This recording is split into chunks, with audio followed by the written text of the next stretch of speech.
Do you want to know how you can log out of your Wise account? If yes, then this video is specially for you. Hello and welcome to 1-2-Step. It's your host back again with yet another interesting tutorial video. In this video, I'm going to teach you how you can log out of your Wise account.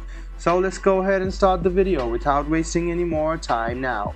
The first thing you want to do is open wise.com on any of the browser you have on your PC and log into your account. If you don't have your account yet on Wise, you can register it now. So after you log into your account, you will see this type of interface. So you want to log out of your account now. I'm going to teach it to you. Go ahead and hover around your profile and click on it. Then you can see the logout option here.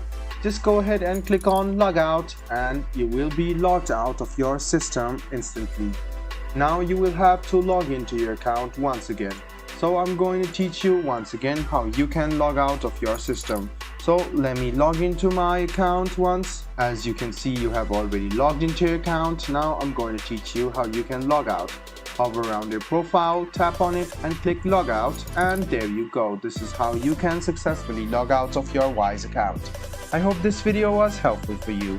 If you still have any kind of confusion, please do mention us on the comment section down below. Like the video, subscribe to the channel and do hit the bell button for more. Hope to see you in the next video as well. Until then, goodbye, take care and make sure you enjoy.